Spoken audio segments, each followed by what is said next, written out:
Jay, I'm paraphrasing, but I think this morning you kind of said after the good game that you had last time versus Boston, you were kind of curious to see what tonight would be like, and what did you think of the way your team battled? Yeah, you know what? I really liked how we came out of the gate tonight. I thought we controlled, the first few minutes of the game. We were able to roll line after line and come at that team in waves. They scored that first goal. We thought on the bench it looked like there was, a lot of players on the ice, but sometimes you don't get those calls. That didn't go our way tonight on that.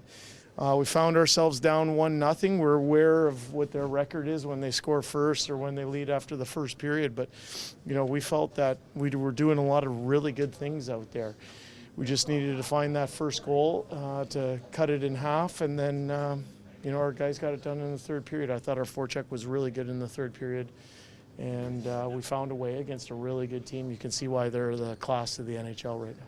Jay, how about the mental strength that your goaltender showed tonight after that first period, sticking with it and ultimately delivering the win? Yeah, you nailed it. Mental strength. Obviously, I think, he'd probably want to have him back. He'd be the first guy to say it. But I like the way he stood in there. I don't think we gave up a ton tonight. Neither team. There wasn't a lot of space out there. Felt like a playoff game. But you got to fight for your ice out there, including goaltenders have to fight for their ice. And I thought, he made a couple big saves down the stretch and gave us a chance to win the game. And in the end, we stuck with it a little bit harder and a little bit longer and found the 2 points. What was the messaging in that first intermission? Just that we had done a lot of really good things, that we were looking for one goal, and that was the message in between the first and second.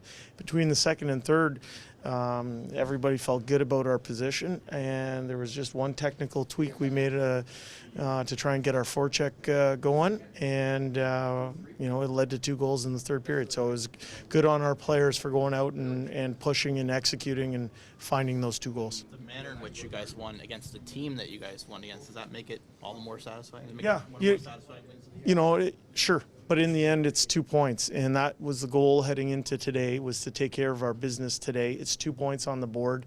They're the class of the NHL. You can see why. But we felt we played a really good game against them in Edmonton, and we didn't come away with any points. So we weren't in the moral victory business. We're trying to be in the points collection business, and in the end, we found a way to get what we needed tonight. Again, that's a credit to our players. Say that you guys got this win without your top dogs producing offensively. Like, is that helpful? I use the word playoffs, right? Like, it felt like a playoff game. In playoff games, sometimes there's a saw-off between the best players on both teams, and other people have to find ways to contribute. I think if you look up and down our roster, we have numerous people that can find the back of the net, and that's what you need as you come down the stretch here. We're going to have quite a few people at double-digit goals.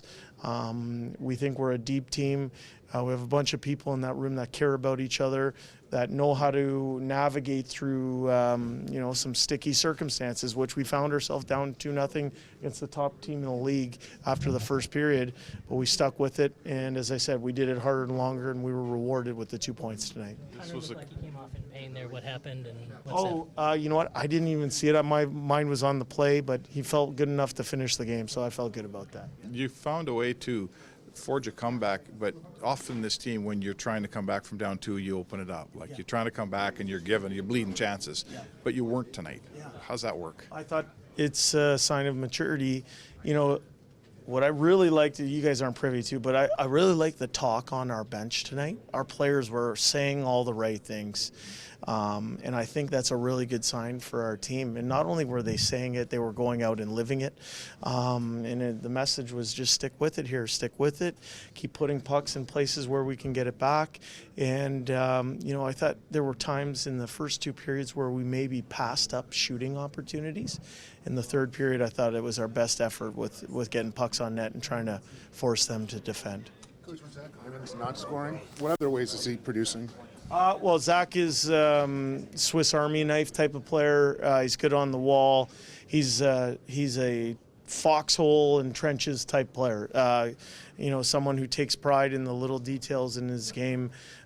He goes to hard places. He does work for other people.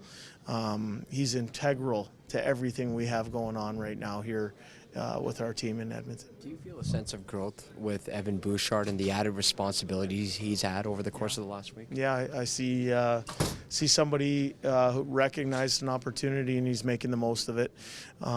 He made a lot of really good plays. I think he has a chemistry with Ekholm. I think Ekholm has a good effect on Bouch.